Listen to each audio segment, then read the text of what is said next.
Hello दोस्तों, मेरा नाम है विभव और आज की इस वीडियो में मैं आपको एक्सप्लेन करने वाला हूँ हमारे क्लास 11th के फिजिकल एजुकेशन बुक के यूनिट नंबर 3 योगा को। तो दोस्तों, ये जो वीडियो है ये according to the new syllabus है 2024 टू 25। तो इस वीडियो को दोस्तों एंड तक देखिएगा। तो विदाउट वेस्टिंग एनी टाइम हम स्टार्ट करते हैं इस वीडियो को। तो सबसे पहले दोस्तों हम देख लेते हैं इस यूनिट के कंटेंट को। मतलब दोस्तों हमें इस चैप्टर में कौन कौन से टॉपिक्स को कवर करना है। तो इसमें सबसे पहला टॉपिक है दोस्तों हमारा meaning and importance of yoga. Second topic है दोस्तों हमारा introduction to Ashtanga yoga. Third topic है दोस्तों हमारा योगिक क्रियास, जिसको हम सत्कर्मास भी बोलते हैं।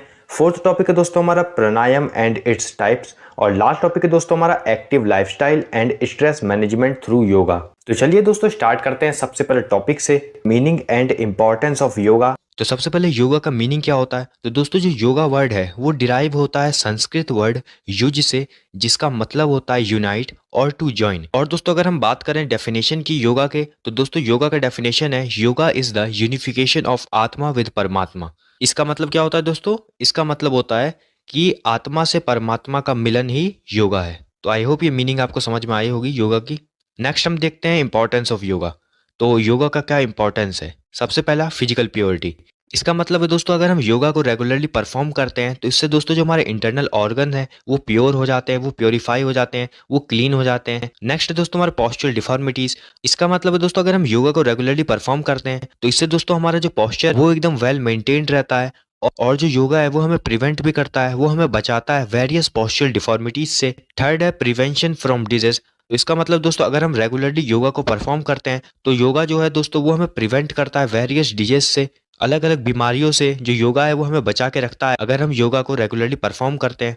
फोर्थ है इनहेंसिंग फ्लेक्सिबिलिटी। अगर हम दोस्तों योगा को रेगुलरली परफॉर्म करते हैं तो इससे क्या होगा दोस्तों, इससे जो हमारी बॉडी में फ्लेक्सिबिलिटी मेंटेन रहती है, फ्लेक्सिबिलिटी इनहेंस होती है हमारी बॉडी में। और अगर दोस्तों हमारी बॉडी में फ्लेक्सिबिलिटी मेंटेन होगी, फ्लेक्सिबिलिटी इनहेंस होगी, तो इससे क्या होगा दोस्तों, इससे जितने भी इंजरीज होने वाली होगी स्पोर्ट्स में उन सब से दोस्तों हम प्रिवेंट रह सकते हैं, उन सब से हम बचे रह सकते हैं। फिफ्थ है मेंटल रिलैक्सेशन। अगर हम योगा को दोस्तों रेगुलरली परफॉर्म करते हैं तो इससे दोस्तों क्या होता है, इससे जो हमारा मेंटल स्ट्रेस होता है वो रिड्यूस हो जाता है। और एंगर, एंग्जाइटी, इमोशनल डिस्टर्बेंस, ये सारी चीजें दोस्तों होती है, इससे हम फ्री हो जाते हैं। नेक्स्ट है दोस्तों हमारा रिड्यूस ओबेसिटी। अगर हम दोस्तों योगा को रेगुलरली परफॉर्म करते हैं तो इससे हम दोस्तों ओबेसिटी से मतलब मोटापा से बचे रह सकते हैं। और अगर किसी को मोटापा है और अगर वो रेगुलरली योगा को परफॉर्म करे तो उसका जो मोटापा है वो कम होना शुरू हो जाएगा, मतलब जो उसका ओबेसिटी लेवल है वो रिड्यूस होना स्टार्ट हो जाएगा। नेक्स्ट दोस्तों हमारा विल पावर एंड कॉन्फिडेंस। अगर हम दोस्तों योगा को रेगुलरली परफॉर्म करते हैं तो इससे क्या होगा दोस्तों, इससे हमारा कॉन्फिडेंस, इससे हमारा कंसंट्रेशन किसी भी काम में और जो हमारा विल पावर है, ये सारी चीजें दोस्तों क्या होती है, इनहेंस होती है। तो ये सब थे दोस्तों इंपॉर्टेंस योगा के। नेक्स्ट टॉपिक है दोस्तों हमारा इंट्रोडक्शन टू अष्टांग योगा। तो दोस्तों अष्टांग योगा को ही एलिमेंट्स ऑफ योगा भी कहा जाता है। तो दोस्तों महर्षि पतंजलि ने एक्सप्लेन किया था 8 एलिमेंट्स ऑफ योगा को, जिसको दोस्तों हम 8 पाथ्स या फिर 8 लिम्ड ऑफ योगा भी कहते हैं। इन पाथ के थ्रू दोस्तों हम ज्वाइन कर सकते हैं अपने आप को यूनिवर्सल स्पिरिट के साथ। अब ये एलिमेंट्स ऑफ योगा कौन कौन से हैं। तो दोस्तों हमारे 8 एलिमेंट्स ऑफ योगा हैं। कौन कौन से। सबसे पहला यमा, नियमा, आसना, प्राणायाम, प्रत्याहारा, धारणा, ध्यान, समाधि। अब हम दोस्तों एक एक करके समझते हैं इन सभी एलिमेंट्स ऑफ योगास को। तो सबसे पहला दोस्तों हमारा यामा। तो दोस्तों जो यामा है वो फर्स्ट स्टेज है या फिर फर्स्ट एलिमेंट है, जिसमें दोस्तों हम ये सीख सकते हैं कि हम वायलेंट और माइंडलेस ना हो। अब दोस्तों जो यामा है वो भी दोस्तों 5 हैं। कौन कौन से हैं। सबसे पहला है दोस्तों अहिंसा। अहिंसा को दोस्तों हम कहते हैं नॉन वायलेंस। नॉन वायलेंस का मतलब होता है दोस्तों कि हम किसी दूसरे को हर्ट ना करें या फिर किसी दूसरे को हार्म ना पहुंचाएं, ये दोस्तों होता है अहिंसा। सेकंड दोस्तों हमारा सत्य। सत्य को दोस्तों हम इंग्लिश में ट्रुथ भी कहते हैं। तो इसका मतलब है दोस्तों कि हमें दोस्तों हमेशा सच बोलना चाहिए, कभी भी दोस्तों हमारा फॉल्स ओपिनियन नहीं होना चाहिए। थर्ड है दोस्तों हमारा असत्य। असत्य को दोस्तों हम इंग्लिश में नॉन स्टीलिंग भी कहते हैं। इसका मतलब है दोस्तों कि हमें किसी भी दूसरे की चीज उनसे बिना पूछे दोस्तों हमें नहीं लेनी चाहिए, किसी के भी आइडियाज को नहीं चुराना चाहिए अपने बेनिफिट के लिए। नेक्स्ट है दोस्तों हमारा ब्रह्मचार्य, जिसे दोस्तों हम सेलिबेसी भी कहते हैं। इसका मतलब है दोस्तों कि किसी भी इंडिविजुअल को यहाँ पर बैचलर्स लाइफ को फॉलो करना चाहिए। नेक्स्ट है दोस्तों हमारा अपारिग, जिसको दोस्तों हम नॉन पोजेशन भी कहते हैं। इसका मतलब है दोस्तों कि हमें एक सिंपल लाइफ को स्पेंड करना चाहिए, एक सिंपल लाइफ को दोस्तों हमें बिताना चाहिए, जिसमें दोस्तों जो हमारी नेसेसिटी है या फिर जो हमारी ज़रूरतें हैं वो दोस्तों कम से कम होनी चाहिए। तो ये सारी चीज़ें दोस्तों हमने पढ़ी यमा के बारे में। नेक्स्ट हम देखते हैं नियामा। नियामा का मतलब होता है दोस्तों purification of man sense organs. अब दोस्तों जो न्यामा है वो भी 5 कैटेगरीज में फर्दर डिवाइड होता है। फर्स्ट है दोस्तों हमारा सूचा, जिसे दोस्तों हम प्योरिटी भी कहते हैं। इसका मतलब है दोस्तों कि हमें अपने आप को इंटरनली और एक्सटर्नली क्लीन रखना चाहिए। अब इंटरनली और एक्सटर्नली कैसे क्लीन रख सकते हैं? इंटरनली में दोस्तों हमें अपने इंटरनल ऑर्गन्स को प्योरीफाई रखना चाहिए 6 एक्शंस ऑफ योगिक क्रियास के द्वारा। एक्सटर्नली में दोस्तों हम क्लीन कर सकते हैं अपनी बॉडी को टेकिंग बाथ के द्वारा। नेक्स्ट दोस्तों हमारा संतोष, जिसे हम कंटेंटमेंट भी कहते हैं। इसका मतलब है दोस्तों हमारी लाइफ की किसी भी कंडीशन में हमें सेटिस्फाइड रहना चाहिए और हमें इसमें संतुष्ट रहना चाहिए जो कि हमें गॉड ने दिया हुआ है। थर्ड है तपा, जिसे हम पिनेंस भी कहते हैं। इसका मतलब है दोस्तों कि हमें एफर्ट्स देना चाहिए, हमें दोस्तों फेस करना चाहिए हार्श रियलिटी को हमारी लाइफ की, ताकि दोस्तों हम अपनी एम को अचीव कर सकें। फोर्थ दोस्तों हमारा स्वाध्याय, जिसे दोस्तों हम सेल्फ स्टडी भी कहते हैं। इसका मतलब है दोस्तों कि हमें स्टडी करनी चाहिए वेदास स्क्रिप्चर्स को, योगा दर्शन को, गीता को, और दोस्तों हमें खुद की भी सेल्फ स्टडी करनी चाहिए कि मैं कौन हूँ, हु आई एम, मुझे क्या करना चाहिए, व्हाट शुड आई डू, मैं क्या कर रहा हूँ, व्हाट आई एम डूइंग, और हमारी लाइफ का एम क्या है, what is the aim of our life, जिसको हम बेसिकली कह सकते हैं कि नोन अबाउट वन सेल्फ। मतलब दोस्तों हमें खुद के बारे में जानना चाहिए, खुद को पहचानना चाहिए। फिफ्थ है दोस्तों हमारा ईश्वर प्रणिधन, जिसे दोस्तों हम सरेंडर टू गॉड भी कहते हैं। इसका मतलब है दोस्तों कि हमें अपनी हर एक अचीवमेंट को गॉड को सरेंडर कर देना चाहिए, छोड़ देना चाहिए हमें एरोगेंस को, इम्प्योरिटी को, और जितने भी निगेटिव ट्रिक्स हैं हमारी माइंड के। नेक्स्ट है दोस्तों हमारा आसनास। आसनास का मतलब होता है दोस्तों कि लंबे समय तक अगर हम किसी भी कंफर्टेबल पोजीशन में बैठते हैं, इसका मतलब होता है आसनास, जिसके द्वारा दोस्तों हम अपनी बॉडी को हेल्दी रख सकते हैं और फ्लेक्सिबिलिटी मेंटेन रख सकते हैं। नेक्स्ट दोस्तों हमारा प्राणायाम। प्राणायाम का मतलब होता है दोस्तों ये एक प्रोसेस है जिसके थ्रू दोस्तों हम कंट्रोल कर सकते हैं अपनी ब्रीदिंग को। अब इसमें भी दोस्तों हम अपनी ब्रीदिंग मूवमेंट को कंट्रोल कर सकते हैं 3 फेसेस में। सबसे पहला है पूरक।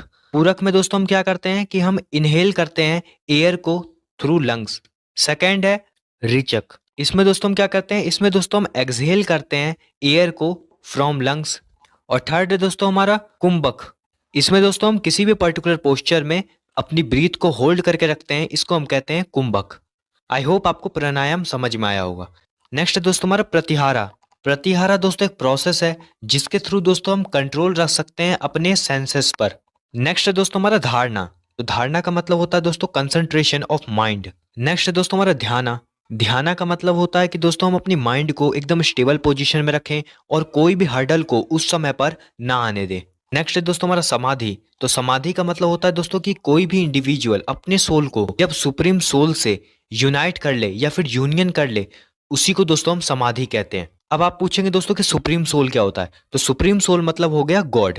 थर्ड टॉपिक है दोस्तों हमारा योगिक क्रियास, जिसको हम सत्कर्मास भी बोलते हैं। सत्कर्मास या फिर योगिक क्रियास एक ऐसी एक्टिविटीज है जो कि किसी भी पर्सन के बॉडी को इंटरनली क्लीन करने में मदद करती है। सत्कर्मास को ही दोस्तों हम शुद्धि क्रियास भी कहते हैं।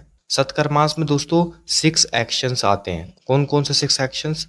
तो मैं अब आपको बता देता हूँ। सबसे पहला है नीति, दूसरा है धोती, तीसरा है बस्ती, फोर्थ है नौली क्रिया, फिफ्थ है त्रातक क्रिया, और लास्ट है कपालभाति। और दोस्तों इन्हीं 6 एक्शंस के द्वारा ही हम इंटरनल ऑर्गन्स को, अपने इंटरनल बॉडी को क्लीन कर सकते हैं।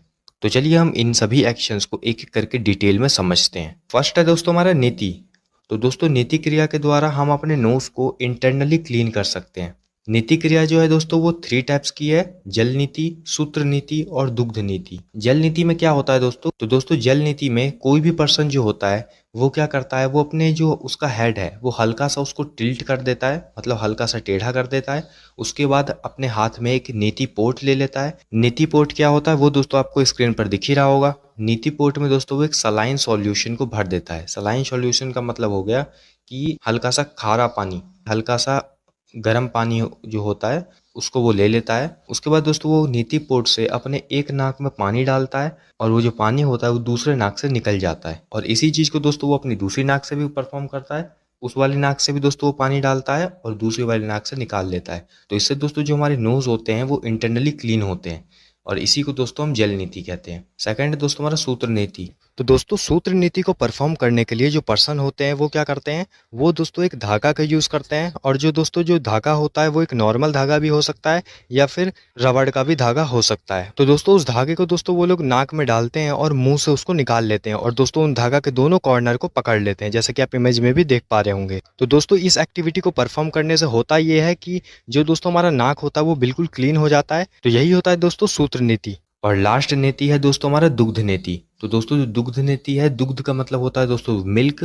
तो दोस्तों दुग्ध नीति सेम टू सेम दोस्तों जल नीति की तरह है। जल नीति में दोस्तों हम वाटर का यूज करते थे क्लीन करने के लिए अपने नोज को। दुग्ध नीति में दोस्तों हम मिल्क का यूज करेंगे अपने नोज को क्लीन करने के लिए। और प्रोसेस दोस्तों बिल्कुल सेम टू सेम है जल नीति की तरह, जैसा कि आप इमेज में देख पा रहे होंगे। अब हम समझ लेते हैं प्रिकॉशंस ऑफ जल नीति। मतलब दोस्तों जो जल नीति है इसको परफॉर्म करने से पहले हमें किन किन बातों का ध्यान रखना चाहिए।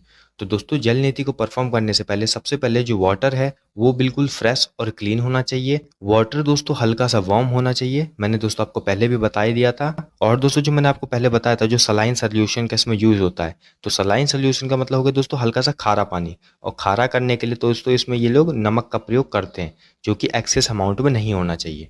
और दोस्तों जो हमने वाटर में सॉल्ट का यूज़ किया है वो दोस्तों डिसडिजॉल्व होना चाहिए वाटर में।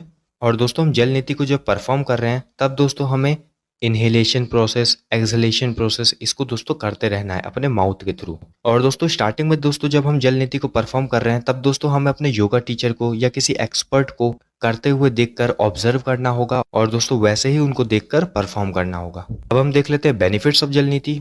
तो दोस्तों जल नीति का सबसे पहला फायदा यही है कि जो वेस्ट प्रोडक्ट्स होते हैं हमारे नोज के अंदर वो भी दोस्तों बिल्कुल क्लीन हो जाते हैं। हमारा जो रेस्पिरेटरी प्रोसेस है वो बिल्कुल एफिशिएंट हो जाता है। जो हमारे दोस्तों सेंसरी ऑर्गन्स है वो दोस्तों अच्छे से वर्क करने लगते हैं और वो भी दोस्तों एफिशिएंट हो जाते हैं।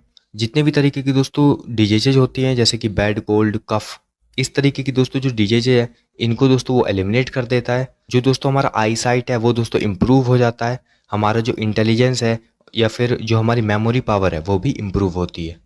अब हम देख लेते हैं दोस्तों सूत्र नीति के प्रिकॉशंस। मतलब दोस्तों सूत्र नीति को परफॉर्म करने से पहले हमें किन किन बातों का ध्यान रखना चाहिए। तो दोस्तों सूत्र नीति को अगर हमें परफॉर्म करना है तो हमेशा दोस्तों हमें एक योगा टीचर या फिर एक योगा कोच की गाइडेंस में इसे परफॉर्म करना चाहिए। जब भी दोस्तों हम स्टार्टिंग में सूत्र नीति को परफॉर्म कर रहे हैं तो उस समय पर दोस्तों हमें एक रबड़ नीति का यूज़ करना चाहिए। रबड़ नीति मैंने आपको बताया था दोस्तों, रबड़ का एक धागा आता है उससे दोस्तों हमें परफॉर्म करना चाहिए। और थर्ड पॉइंट में लिखा है दोस्तों कि नो डाउट, यहाँ पर दोस्तों आपको स्टार्टिंग में प्रॉब्लम होगी लेकिन दोस्तों जैसे जैसे आप प्रैक्टिस करते जाएंगे तो आप दोस्तों इसे अच्छे से परफॉर्म कर पाएंगे। और फोर्थ पॉइंट में दोस्तों इसमें लिखा है कि सूत्र नीति को हमेशा दोस्तों हमें स्लोली स्लोली परफॉर्म करना चाहिए और साथ साथ में सांस भी लेना चाहिए अपने माउथ से। और दोस्तों इसमें लिखा है कि हमेशा हमें पहले सूत्र नीति को परफॉर्म करना चाहिए, उसके बाद हमें जल नीति को परफॉर्म करना चाहिए और उसके बाद ही दोस्तों हमें दुग्ध नीति को परफॉर्म करना चाहिए। तो यही थे दोस्तों कुछ प्रिकॉशंस सूत्र नीति के। अब हम देख लेते हैं दोस्तों सूत्र नीति के बेनिफिट्स। तो उसके जो म्यूकस होंगे वो दोस्तों रिमूव हो जाएंगे। जितने भी दोस्तों अदर वेस्ट प्रोडक्ट्स होंगे उसके नोज में वो सारे चीज़ रिमूव हो जाएगी। तो out growth of bone of nose को नॉर्मलाइज करने में ये हेल्प करता है। और दोस्तों जब हम सूत्र नीति को परफॉर्म कर लेते हैं तो इससे दोस्तों हमारे नोज क्लियर हो जाते हैं। और अगर नोज अगर क्लियर हो जाएगा दोस्तों हम जो भी ऑक्सीजन लेंगे वो दोस्तों हमारे लंग्स तक प्रॉपरली पहुंच पाएगा। उसके बाद दोस्तों जो हमारी स्मेलिंग पावर है, मतलब दोस्तों किसी भी चीज़ को सूंघने की शक्ति, वो दोस्तों और ज़्यादा इंक्रीज हो जाती है और हमारा आई साइट भी इम्प्रूव होता है। और दोस्तों किसी भी तरीके के जो डिजीजेज होते हैं जैसे कि कफ, बैड कोल्ड, ये सारी चीज़ों को दोस्तों सूत्र नीति एलिमिनेट कर देता है। और लास्ट में दोस्तों हम देख लेते हैं दुग्ध नीति, जिसको दोस्तों हम घृत नीति भी कहते हैं, इसके प्रिकॉशंस और बेनिफिट को। सबसे पहला दोस्तों कि दुग्ध नीति और घृत नीति को परफॉर्म करने से पहले हमारे पास दोस्तों जो हमारे पास घी है, देसी घी या फिर जो दूध है, वो दोस्तों ज़्यादा गर्म नहीं होना चाहिए। और दोस्तों सेकंड पॉइंट में लिखा है कि जो दोस्तों हम दुग्ध नीति को परफॉर्म करेंगे उसमें दोस्तों हमें अपने दोनों नोज से इसे परफॉर्म करना है एक एक करके। और दोस्तों थर्ड पॉइंट में लिखा हुआ है कि जल नीति के जितने भी बचे हुए प्रिकॉशंस है वो दोस्तों यहाँ पर फॉलो की जाएंगे। तो दोस्तों जल नीति की जितनी प्रिकॉशंस है मैंने आपको पहले बता दिया है। अब हम देख लेते हैं बेनिफिट्स कि दुग्ध नीति या फिर घृत नीति के क्या क्या बेनिफिट्स हैं। तो दोस्तों सबसे पहला बेनिफिट तो दोस्तों इसका यही है कि जो हमारे नोज है उसके अंदर दोस्तों जो ड्राइनेस है वो दोस्तों रिमूव हो जाएगी। आई साइट हमारी इंप्रूव होगी, जो हमारा माइंड होगा वो फ्रेश हो जाएगा। और दोस्तों कभी कभी तो ये भी देखा गया है कि जो हमारे वुंड्स होते हैं उसको दोस्तों जल्दी क्योर करने में, उसको दोस्तों जल्दी ठीक करने में जो दुग्ध नीति होता है वो हेल्प करता है। तो दोस्तों अगर वो दुग्ध नीति को परफॉर्म करें तो उससे दोस्तों उनकी नोज ब्लीडिंग स्टॉप हो जाएगी। और दोस्तों ये कई सारे डिजीज़ में भी हेल्पफुल है और ये दोस्तों हमारे upper part of the throat में हेल्प करता है। सेकंड है दोस्तों हमारा धुती। तो दोस्तों जो धुती है वो हेल्प करती है हमारे स्टोमक को क्लीन करने के लिए, हमारे स्टोमक को प्योरीफाई करने के लिए। धुती क्रिया भी दोस्तों कई सारे टाइप्स की होती है, जैसे कि वामन धुती जिसको दोस्तों हम कुंजल भी कहते हैं, वस्त्र धुती, दंड धुती, उसके बाद दोस्तों वारिसर धुती। तो यही सारे दोस्तों कुछ टाइप्स की धुती होती है, लेकिन दोस्तों हमारे सिलेबस में हमें सिर्फ वामन धुती को ही पढ़ना है। तो चलिए हम इसे पहले समझ ही लेते हैं। दोस्तों वामन धुती जिसको दोस्तों हम कुंजल कहते हैं, इसके दोस्तों हम सबसे पहले प्रोसीजर को देख लेते हैं कि किस तरीके से इसे परफॉर्म किया जाता है। तो दोस्तों वामन धोती को परफॉर्म करने के लिए सबसे पहले हमें 2 लीटर वाटर को 40 डिग्री सेल्सियस पर उबालना होता है। उसके बाद दोस्तों हमें उसमें 1 टीस्पून सॉल्ट को मिलाना होता है। और उसके बाद दोस्तों जो पर्सन होगा, जो भी वामन धोती को परफॉर्म करेगा, वो क्या करेगा, वो दोस्तों जो ये 2 लीटर्स ऑफ वाटर है, इसको दोस्तों ग्लास बाय ग्लास जल्दी जल्दी पी लेगा। और दोस्तों उसे पानी इतना पी लेना है कि जिससे उसका पेट पूरा भर जाए और पानी अच्छे से डाइजेस्ट ना हुआ हो। उसके बाद दोस्तों उसे क्या करना है, उसको दोस्तों उसे खड़ा होना है, और खड़े होने के बाद दोस्तों उसे हल्का सा बेंड होना है। बेंड होने के बाद दोस्तों उसे अपने राइट हैंड के इंडेक्स फिंगर और मिडल फिंगर को अपने जीभ के दोस्तों बिल्कुल लास्ट वाले पार्ट पे हल्का सा प्रेस करना है। उसके बाद दोस्तों जो अंदर का जो हमारा पानी होगा वो तुरंत के तुरंत बाहर आ जाएगा, वॉमिट के रूप में, मतलब उल्टी के रूप में वो बाहर आ जाएगा पानी। और इसके थ्रू दोस्तों जो हमारा पेट होगा वो बिल्कुल साफ हो जाएगा। और दोस्तों वामन धोती की ये जो एक्टिविटी है, इसको दोस्तों हम हफ्ते में 1 बार या 2 बार परफॉर्म कर सकते हैं। यही होता है दोस्तों वामन धोती। तो अब दोस्तों हम देख लेते हैं प्रिकॉशंस, मतलब दोस्तों वामन धोती को परफॉर्म करने से पहले हमें किन किन बातों का ध्यान रखना चाहिए। तो दोस्तों वामन धोती को दोस्तों हमें योगा कोच या योगा टीचर की गाइडेंस में परफॉर्म करना चाहिए। और दोस्तों वामन धोती में दोस्तों हम जो वाटर यूज़ करने वाले हैं वो बिल्कुल प्योर होना चाहिए। वो ज़्यादा ना तो गर्म होना चाहिए, ना तो ज़्यादा ठंडा होना चाहिए। तो दोस्तों जो भी पर्सन हाई ब्लड प्रेशर से काफ़ी ज़्यादा परेशान है, उन्हें दोस्तों वामन धुती को परफॉर्म नहीं करना चाहिए। उसके बाद दोस्तों 4th पॉइंट में लिखा है कि जो हमारा स्टोमक है वो बिल्कुल वाटर से फिल हो जाना चाहिए। उसके बाद दोस्तों इसमें लिखा है कि हमें कुछ एक छोटा सा अमाउंट ऑफ सॉल्ट भी हमें मिलाना है। वो कितना अमाउंट है तो मैंने आपको बता दिया प्रोसीजर में, वो है दोस्तों 1 टीस्पून। 1 टीस्पून ऑफ सॉल्ट को हमें लूक वार्म वाटर में मिलाना है। और उसके बाद दोस्तों इसमें यही लिखा हुआ है कि ये जो वामन धुती है ये दोस्तों हमारे स्टोमक को क्लीन करने में मदद करती है। जितने भी दोस्तों वेस्ट प्रोडक्ट्स होते हैं हमारे स्टोमक में, उनको दोस्तों उल्टी के थ्रू बाहर निकाल देती है। और दोस्तों इसमें यह भी लिखा हुआ है कि दोस्तों हमें वामन धुती को नहाने के 1 घंटे बाद परफॉर्म करना चाहिए। अब हम देख लेते हैं दोस्तों वामन धुती के बेनिफिट्स, मतलब दोस्तों वामन धुती के क्या क्या फायदे हैं। तो दोस्तों इसमें लिखा है कि स्टोमक और जो हमारा फूड पाइप होता है ये दोस्तों दोनों एकदम क्लीन हो जाते हैं। जो भी दोस्तों वेस्ट प्रोडक्ट होते हैं हमारे स्टोमक में वो दोस्तों एक्सक्रीट हो जाते हैं, मतलब वॉमिट के थ्रू बाहर आ जाते हैं। जो दोस्तों हमारी बॉडी होती है वो बिल्कुल एजाइल हो जाती है। और दोस्तों जो हमारी बॉडी होती है वो बिल्कुल हल्की और एकदम फ्रेश लगने लगती है। जिन भी लोगों को दोस्तों एसिडिटी की प्रॉब्लम होती है उन लोगों के लिए दोस्तों ये जो वामन धुती है काफ़ी ज़्यादा हेल्पफुल है। और दोस्तों जो वामन धुती है वो कई सारे डिजीज को भी रिड्यूस करने में मदद करती है, जैसे कि हार्ट डिजीजेज हो गए, जिन लोगों को भी दोस्तों गैस का डिसऑर्डर होता है, जिन लोगों को दोस्तों बाइल डिसऑर्डर होता है, कॉन्स्टिपेशन की प्रॉब्लम होती है, अस्थमा होती है, स्किन डिजीज होती है, इन सभी डिजीजेज में दोस्तों वामन धुती काफ़ी ज़्यादा हेल्पफुल रहती है। और दोस्तों जो भी पर्सन ओबेसिटी से परेशान है, मोटापे से परेशान है, उन लोगों के लिए भी दोस्तों जो वामन धुती है वो काफ़ी ज़्यादा हेल्पफुल है। नेक्स्ट है दोस्तों हमारा बस्ती। तो दोस्तों बस्ती को मैं दोस्तों आपको समझाऊंगा नहीं, क्योंकि दोस्तों ये हल्का सा डिस्गस्टिंग है। तो दोस्तों अगर आपको दोस्तों इसे समझना है बस्ती को, तो मैंने दोस्तों आपको एक वीडियो का लिंक दे दिया है डिस्क्रिप्शन बॉक्स में, वहां पर दोस्तों क्लिक कर कर आप दोस्तों इसकी पूरी प्रोसेस को समझ सकते हैं अच्छे से। नेक्स्ट है दोस्तों हमारा नौली क्रिया। तो दोस्तों जो नौली क्रिया है ये काफ़ी ज़्यादा इंपॉर्टेंट है सत्कर्मास में। और दोस्तों जो नौली क्रिया है ये काफ़ी ज़्यादा इफेक्टिव क्रिया है, जो कि दोस्तों हेल्प करती है हमारे इंटेस्टाइन को क्लीन करने में, प्योरीफाई करने में। स्टार्टिंग में दोस्तों नौली क्रिया को ईजिली परफॉर्म नहीं कर सकते हैं, लेकिन दोस्तों जैसे जैसे हम प्रैक्टिस करते जाएंगे तो ये दोस्तों हमें समझ में आता जाएगा कि किस तरीके से हमें रेगुलरली इसे परफॉर्म करना है। सबसे पहले दोस्तों हम देख लेते हैं नौली क्रिया का प्रोसीजर, कि दोस्तों किस तरीके से हम नौली क्रिया को परफॉर्म कर सकते हैं।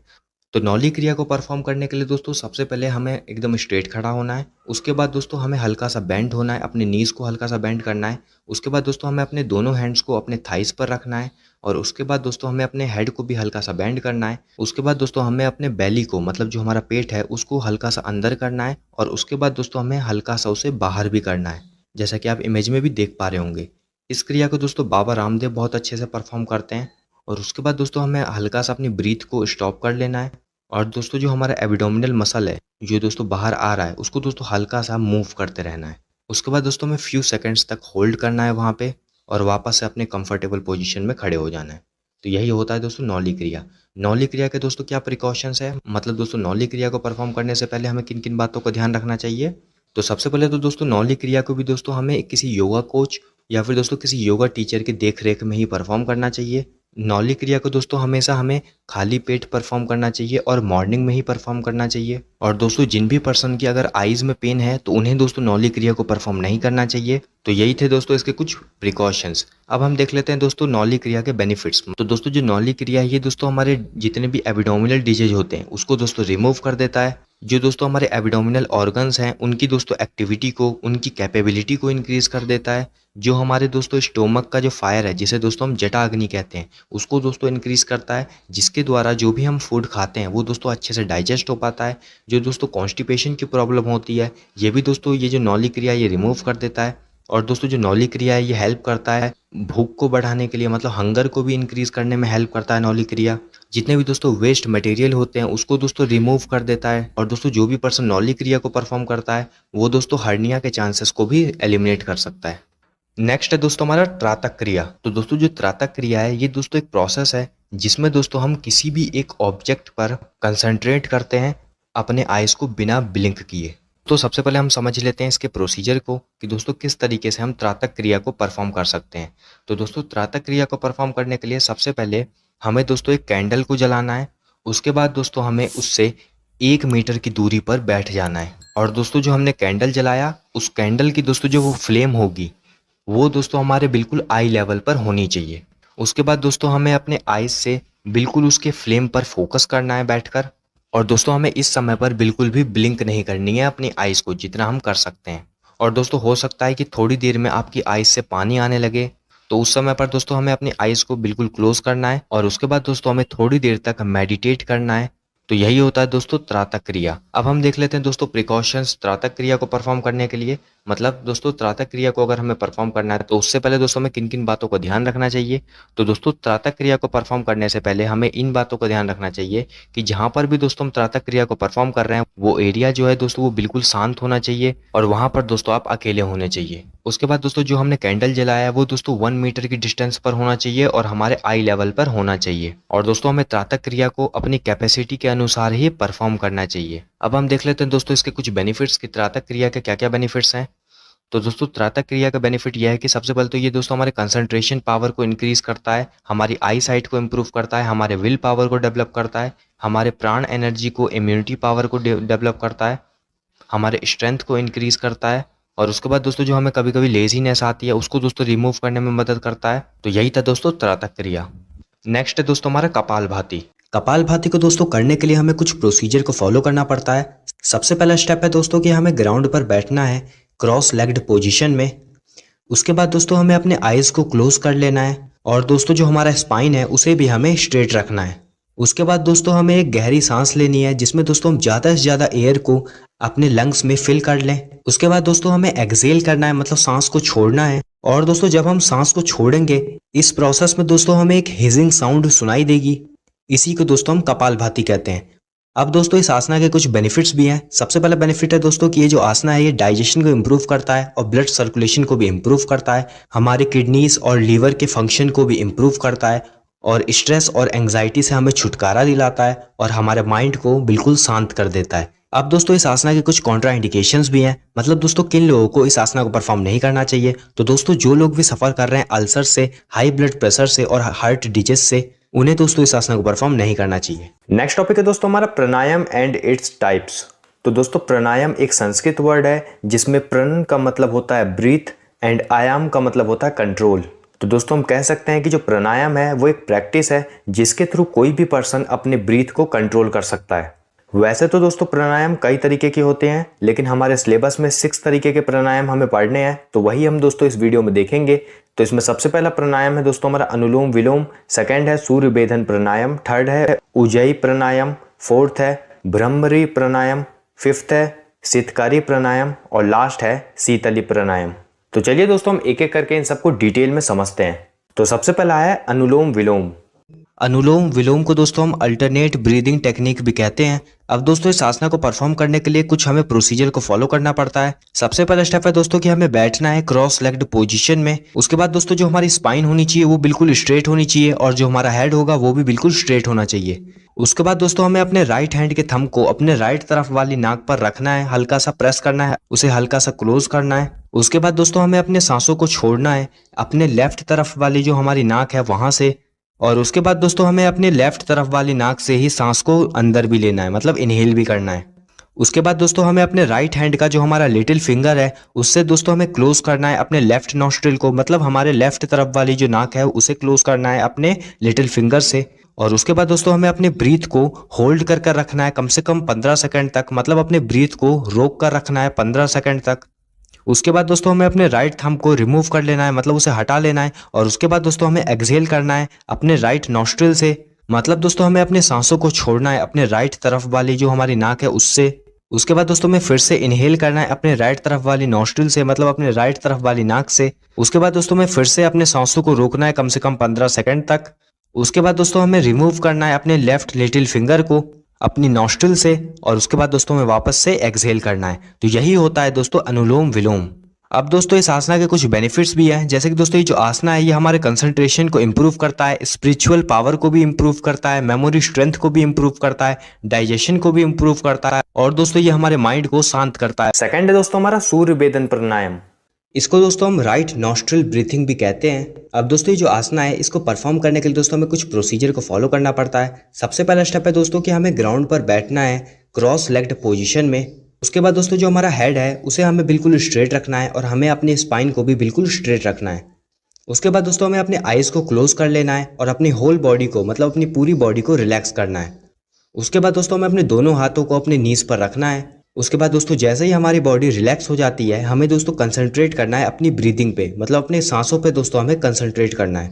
उसके बाद दोस्तों हमें अपने लेफ्ट साइड की जो नाक है हमारी उसे दोस्तों राइट हैंड के फिंगर्स से हल्का सा प्रेस करना है। उसके बाद दोस्तों हमें अपने सांसों को इनहेल करना है, मतलब सांसों को अंदर लेना है राइट नॉस्ट्रिल से, मतलब जो हमारे राइट साइड की जो नाक है वहां से हमें अपने सांसों को अंदर लेना है।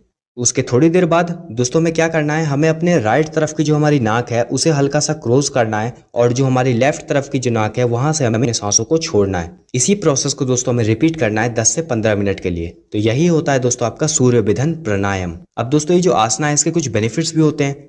सबसे पहला बेनिफिट है दोस्तों कि जो आसना है काफी ज्यादा इफेक्टिव है स्ट्रेस मैनेजमेंट में। ये जो आसना है दोस्तों ये एंग्जाइटी को और डिप्रेशन को भी रिड्यूस करता है, मतलब उसे कम करता है। और दोस्तों ये जो आसना है बिल्कुल एक्टिव कर देता है हमारी बॉडी को और दोस्तों हमारी बॉडी के फंक्शंस को। थर्ड है दोस्तों हमारा उज्जयी प्राणायाम। उज्जयी प्राणायाम को दोस्तों हम ब्रीथ ऑफ विक्ट्री भी बोलते हैं और ओशियन ब्रीथ भी बोलते हैं। इस आसना को परफॉर्म करने के लिए सबसे पहले हमें कंफर्टेबल पोजीशन में बैठ जाना है। हमारा जो स्पाइन होगा वो बिल्कुल स्ट्रेट होना चाहिए और हमें दोस्तों डीप ब्रेथ लेने हैं हमारे नोज के थ्रू। उसके बाद दोस्तों हमें एक्सहेल करना है स्लोली स्लोली हमारे माउथ के थ्रू, हिजिंग साउंड निकलनी चाहिए। उसके बाद दोस्तों हमें अपने मुंह को बंद कर लेना है और इसी प्रोसेस को हमें रिपीट करते रहना है। अब हम देख लेते हैं इसके बेनिफिट। तो दोस्तों ये जो प्राणायाम है ये हमारे स्ट्रेस को कम करने में हेल्प करता है, हमारे लंग फंक्शंस को इम्प्रूव करता है, हमारे ब्लड प्रेशर को रेगुलेट करके रखता है। नेक्स्ट प्राणायाम है दोस्तों हमारा भ्रमरी प्राणायाम। भ्रमरी प्राणायाम को दोस्तों हम बी ब्रेथ भी बोलते हैं, क्योंकि दोस्तों भ्रमरी का मतलब होता है ब्लैक बी। तो अब हम देख लेते हैं प्रोसीजर की किस तरीके से हम भ्रमरी प्राणायाम को परफॉर्म कर सकते हैं। तो दोस्तों भ्रमरी प्राणायाम को परफॉर्म करने के लिए सबसे पहले हमें पद्मासना पोजीशन में बैठना है। हमारा जो स्पाइन होना चाहिए उस समय पर बिल्कुल स्ट्रेट होना चाहिए। उसके बाद दोस्तों हमें अपने दोनों हैंड्स के 3 फिंगर्स को अपनी आंखों पर रखना है। एक एक फिंगर को दोस्तों हमें अपने हेड पर रखना है और दोस्तों हमें अपने थंब से अपने ईयर्स को क्लोज कर लेना है। उसके बाद दोस्तों हमें डीपली इनहेल करना है, मतलब गहरी सांस लेनी है। और उसके बाद दोस्तों हमें एक्सहेल करना है। और हम दोस्तों जब एक्सहेल करेंगे, मतलब अपने सांस को जब छोड़ेंगे, तो उस समय पर हमें जैसे ब्लैक बी एक साउंड निकालती है ना हमेशा ऐसे करके तो ऐसा साउंड के साथ हमें उसे छोड़ना है। तो यही होता है दोस्तों हमारा भ्रमरी प्राणायाम। भ्रमरी प्राणायाम करने के दोस्तों कुछ बेनिफिट्स भी होते हैं। ये हमारे माइंड को शांत कर देता है, हमारे ब्रेन में ब्लड सर्कुलेशन को इम्प्रूव करता है, ईयर्स को क्लियर करता है, नोज को क्लियर करता है, आईज को क्लियर करता है, हमारे थ्रोट को क्लियर करता है। बेनिफिट के साथ साथ दोस्तों इसके कुछ प्रिकॉशंस भी हैं। मतलब दोस्तों हमें इस आसना को परफॉर्म करने से पहले कुछ बातों का ध्यान रखना पड़ता है। प्रिकॉशन ये है कि जो भी पर्सन इस आसना को परफॉर्म करने जा रहा है तो उसे दोस्तों उस समय पर खाली पेट इस आसना को नहीं करना है। नेक्स्ट आसना है दोस्तों हमारा शीतकारी प्राणायाम। शीतकारी प्राणायाम को दोस्तों हम द हिजिंग ब्रेथ भी बोलते हैं। अब हम देख लेते हैं इसका प्रोसीजर कि किस तरीके से हम शीतकारी प्राणायाम को परफॉर्म कर सकते हैं। तो दोस्तों शीतकारी प्राणायाम को परफॉर्म करने के लिए सबसे पहले हमें पद्मासना की पोजीशन में बैठना है। हमारे जो स्पाइन होने चाहिए वो बिल्कुल स्ट्रेट होने चाहिए। हमें दोस्तों अपने हैंड्स को अपने नीज पर रखना है और हमें अपने आईज को क्लोज कर लेना है। उसके बाद दोस्तों जो हमारा टंग होगा वो टच करेगा हमारे पैलेट पर। उसके बाद दोस्तों हमें अपने दोनों दांतों को मिला लेना है। जैसा कि जब हम ब्रश कर रहे होते हैं उस समय पर हम अपने दांतों को कैसे मिलाते हैं, उसी तरीके से यहाँ पर भी हमें अपने दांतों को मिला लेना है। उसके बाद दोस्तों यहाँ पर जो हमें सांस लेना है वो हमें नाकों से नहीं लेना है, यहाँ पर हमें सांस लेना है माउथ से ही। दांत यहाँ पर दिख रहे होंगे और जो गैप है हमारे दांतों के बीच से, उसी के बीच में से जो हमें एयर है उसको इनहेल करना है। और दोस्तों जब हम एयर को इनहेल कर रहे होंगे तो यहाँ पर दोस्तों हमें एक साउंड के साथ इसे इनहेल करना है। इस साउंड के साथ दोस्तों हमें इसे इनहेल करना है एयर को। उसके बाद दोस्तों जो हमने एयर को इनहेल किया उस एयर को हमें हमारे लंग्स में कुछ देर तक होल्ड करके रखना है। उसके बाद दोस्तों हमें उसे धीरे धीरे करके हमारे नोज से एक्सहेल कर देना है। और दोस्तों इस प्राणायाम को हमें 3 टाइम्स तो कम से कम परफॉर्म करना ही है। तो ये होता है दोस्तों हमारा शीतकारी प्राणायाम। इसके दोस्तों कुछ बेनिफिट्स भी होते हैं। ये दोस्तों हमारे बॉडी सिस्टम को कूल कर देता है, हाई ब्लड प्रेशर को रेगुलेट करता है। और दोस्तों ये जो प्राणायाम है ये काफी ज्यादा बेनिफिशियल है हमारे टीथ और गम हेल्थ के लिए। बेनिफिट के साथ साथ दोस्तों इसके कुछ प्रिकॉशंस भी हैं। मतलब दोस्तों हमें इस प्राणायाम को परफॉर्म करने से पहले कुछ बातों का ध्यान रखना पड़ेगा। तो दोस्तों जिन भी पर्सन को कोल्ड है, कफ है, उन्हें दोस्तों इस प्राणायाम को परफॉर्म नहीं करना चाहिए। लास्ट है दोस्तों हमारा शीतली प्राणायाम। शीतली प्राणायाम को दोस्तों हम द कूलिंग ब्रीथ भी कहते हैं। अब दोस्तों इस आसना को परफॉर्म करने के लिए दोस्तों हमें कुछ प्रोसीजर को फॉलो करना पड़ता है। सबसे पहला प्रोसीजर है दोस्तों कि हमें बैठना है क्रॉस लेग्ड पोजीशन में। उसके बाद दोस्तों हमें अपने हैंड्स को अपने नीज पर रखना है। उसके बाद दोस्तों हमें अपने आईज को क्लोज कर लेना है। और उसके बाद दोस्तों हमें अपने टंग को, मतलब जो हमारी जीभ है, उसको एक ट्यूब जैसे रोल अप करना है। इसको दोस्तों हम कैसे करेंगे, तो जैसा कि आप इमेज में भी देख पा रहे हैं इस तरीके से दोस्तों हमें करना है। और उसके बाद दोस्तों हमें इनहेल करना है ज्यादा से ज्यादा अपने टंग से। मतलब दोस्तों हमें उस समय पर अपने जीभ से ही सांस लेना है, मतलब अपने मुंह से ही सांस लेना है। उसके बाद दोस्तों हमें अपने टंग को, मतलब जो हमारी जीभ है, उसको माउथ के अंदर रख लेना है वापस से और अपने माउथ को क्लोज कर लेना है। और उसके बाद दोस्तों हमें एक्सहेल करना है, मतलब सांसों को छोड़ना है अपने नाक की मदद से। और उसके बाद दोस्तों हमें इस आसना को कम से कम 4 बार तो करना है। उसके बाद दोस्तों इस आसना के कुछ बेनिफिट्स भी होते हैं। जैसे कि दोस्तों ये जो आसना है ये हमारी बॉडी को और माइंड को कूल करता है। ये जो आसना है दोस्तों ये काफी ज्यादा बेनिफिशियल है जो लोग भी सफर कर रहे हैं हाई ब्लड प्रेशर से उनके लिए। और दोस्तों जो आसना है ये काफी ज्यादा हेल्पफुल है डाइजेशन में। लास्ट टॉपिक है दोस्तों हमारा active lifestyle and stress management through yoga. तो दोस्तों अगर किसी भी पर्सन को अपने फिजिकल हेल्थ को और मेंटल हेल्थ को मेंटेन करके रखना है तो उसके लिए दोस्तों उसे 2 बातों का तो हमेशा ध्यान रखना पड़ेगा। सबसे पहला कि उसका एक्टिव लाइफस्टाइल होना चाहिए और दूसरा कि वो स्ट्रेस को मैनेज कर पा रहा है कि नहीं। तो दोस्तों यहाँ पर अगर उसे एक्टिव लाइफस्टाइल रखना है, उसे दोस्तों अपने स्ट्रेस का मैनेजमेंट करना है, तो उसके लिए दोस्तों योगा यहाँ पर काफी ज्यादा इंपॉर्टेंट रोल प्ले करता है। योगा दोस्तों एक काफी ज्यादा एंशिएंट प्रैक्टिस है। मतलब दोस्तों ये बहुत पहले से परफॉर्म किया जा रहा है। इसके अंदर दोस्तों बहुत सारी फिजिकल पोस्चर्स के रिलेटेड योगाज हैं, ब्रीथिंग टेक्निक के रिलेटेड योगाज हैं, मेडिटेशन के रिलेटेड योगाज हैं। और दोस्तों इन सभी तरीके के योगाज से हमारा फिजिकल हेल्थ, मेंटल हेल्थ और इमोशनल हेल्थ तीनों ही इम्प्रूव होते हैं। स्ट्रेस मैनेजमेंट में योगा इस तरीके से हेल्प करता है कि इसके अंदर दोस्तों काफ़ी सारे डीप ब्रीथिंग टेक्निक्स होते हैं जिसको हम प्राणायाम कहते हैं। और प्राणायाम के थ्रू दोस्तों कोई भी पर्सन अपने ब्रीथ को कंट्रोल कर सकता है, अपने माइंड को काम कर सकता है और अपने स्ट्रेस को रिड्यूस कर सकता है। तो इस तरीके से वो स्ट्रेस मैनेजमेंट कोई भी पर्सन योगा के थ्रू कर सकता है या प्राणायाम के थ्रू कर सकता है। और दोस्तों योगा एक्टिव लाइफस्टाइल को भी मेंटेन करने में हेल्प करता है। और दोस्तों एक्टिव लाइफस्टाइल को मेंटेन करने में योगा इस तरीके से हेल्प करता है कि दोस्तों योगा के अंदर कुछ आसनास भी आते हैं। और वो जो आसनास होते हैं उनके अंदर अलग अलग तरीके के आसनास होते हैं। कुछ आसनास के थ्रू दोस्तों हमारी बॉडी की स्ट्रेंथन हो जाती है, कुछ आसनास के थ्रू हमारी बॉडी की फ्लेक्सिबिलिटी इंप्रूव होती है, कुछ आसनास के थ्रू हमारा दोस्तों सर्कुलेशन जो है वो इंक्रीज होता है।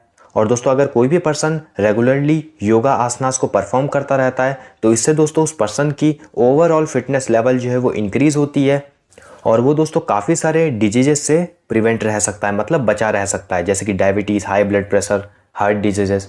तो दोस्तों अगर मैं इन सबको अब समराइज़ कर दूं तो दोस्तों योगा जो है काफ़ी सही प्रैक्टिस है जिसके थ्रू कोई भी पर्सन अपने एक्टिव लाइफस्टाइल को मेंटेन कर सकता है, अपने स्ट्रेस को भी मैनेज कर सकता है।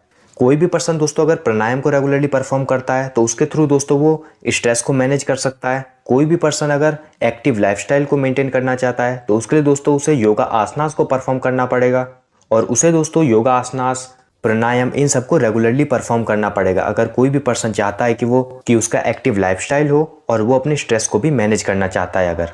तो यहाँ पर दोस्तों ये जो हमारा यूनिट है, यूनिट नंबर 3 योगा, ये दोस्तों यहाँ पर खत्म होता है।